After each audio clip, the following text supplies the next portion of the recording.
Comment fonctionne un business de formation en ligne? C'est une question que beaucoup de gens se posent et peut-être que vous aussi vous aimeriez lancer le vôtre. C'est pourquoi j'aimerais vous expliquer concrètement la méthode qu'utilisent tous les formateurs pour avoir un business qui cartonne. Alors bien sûr, vous pourriez trouver quelques formateurs qui ont une approche un peu différente, mais globalement c'est cette méthode qui a fait ses preuves. Je vous parlerai également des grosses erreurs à éviter qui pourraient littéralement plomber votre business.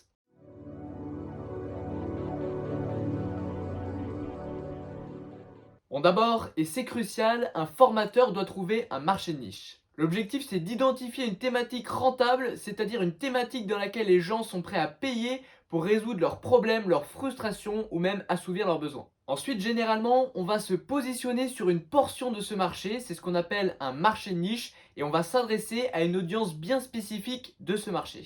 D'ailleurs, si parmi vous certains ont du mal à trouver leur niche et souhaitent avoir des conseils pour en trouver une sans faire d'erreur car c'est super important, eh bien j'ai créé un guide gratuit étape par étape qui vous montre comment trouver une niche rentable et qui vous correspond. Le lien est en description. Vous avez simplement à me dire sur quel email je vous l'envoie. Ensuite, évidemment, il va falloir songer à créer un premier produit. On peut alors adopter plusieurs stratégies. Certains optent pour une offre high ticket. C'est une grosse formation qu'on va vendre cher, qui va être très complète et souvent accompagnée d'un suivi avec par exemple du coaching ou des appels vidéo, etc. On est sur des offres allant de 500 à 10 000 euros, mais disons qu'en général, ces formations se vendent autour de 1000 à 2000 euros. Il y a aussi la méthode dite des petits produits, et là on est sur des formations plus accessibles allant entre 50 et 200 euros. C'est à vous de choisir la méthode qui vous correspond le mieux en fonction de vos méthodes de travail. Certains aiment passer des semaines à peaufiner une grosse formation en mettant en place des tunnels de vente béton et un gros marketing, alors que d'autres préfèrent créer des petits produits qui répondent à un besoin spécifique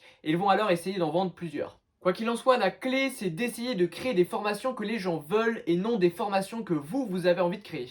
Ça c'est une grosse erreur que beaucoup de formateurs débutants font, mais n'oubliez pas que votre produit, il doit répondre à un besoin, une frustration ou même un problème que rencontrent les gens dans votre thématique. C'est donc important de bien connaître votre niche pour savoir à qui vous avez affaire et donc bien identifier leurs besoins, leurs problématiques, etc. Bon et puis maintenant c'est pas tout, mais il va falloir trouver des clients pour vendre vos formations et là on distingue deux principaux moyens d'acquisition. Il y a d'une part la création de contenu gratuit, ça va être par exemple tout ce qui est vidéo sur YouTube, articles de blog, il y a également le format court qui fonctionne très bien en ce moment avec les TikTok, les réels sur Instagram ou encore les shorts sur YouTube. Et d'autre part, il y a la publicité payante, donc ça va être tout ce qui est Facebook Ads, Google Ads, etc. Que ce soit pour la publicité payante ou même vos contenus gratuits, la règle d'or c'est de cibler les bonnes personnes. Il faut impérativement chercher à toucher une audience qualifiée, c'est-à-dire des gens potentiellement intéressés par vos produits.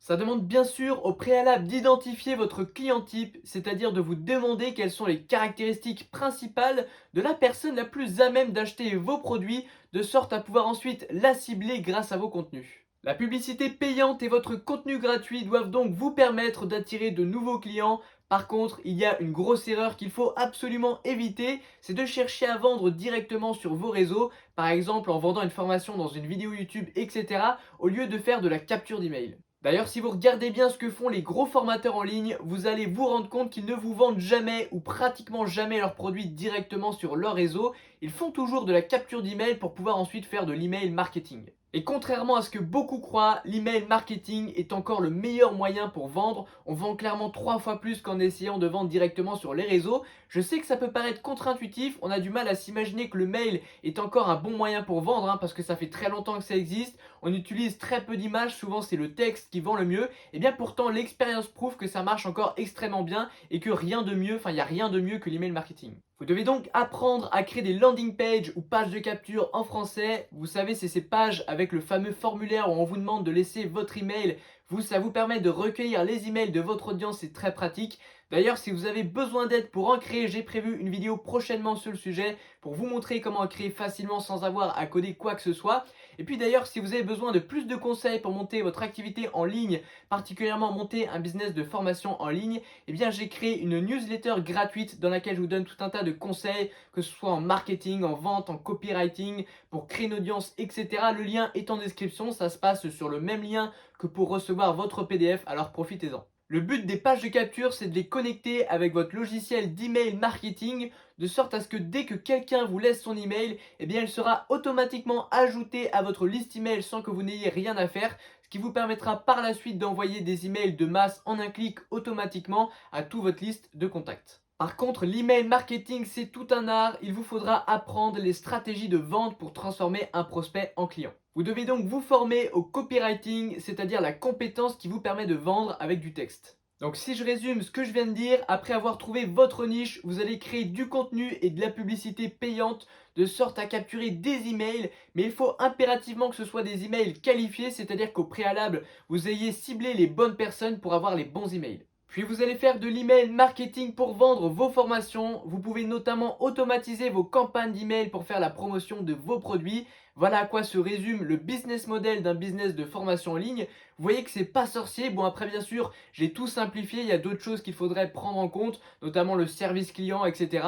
Mais globalement, c'est pas un business model très très dur. À présent, je vous invite à aller voir une autre de mes vidéos en cliquant juste ici. C'est l'algorithme de YouTube qui vous la recommande. Pensez également à vous abonner en activant les notifications pour ne pas rater les prochaines vidéos. N'oubliez pas également le pouce bleu pour me soutenir. Et moi, je vous dis à très bientôt.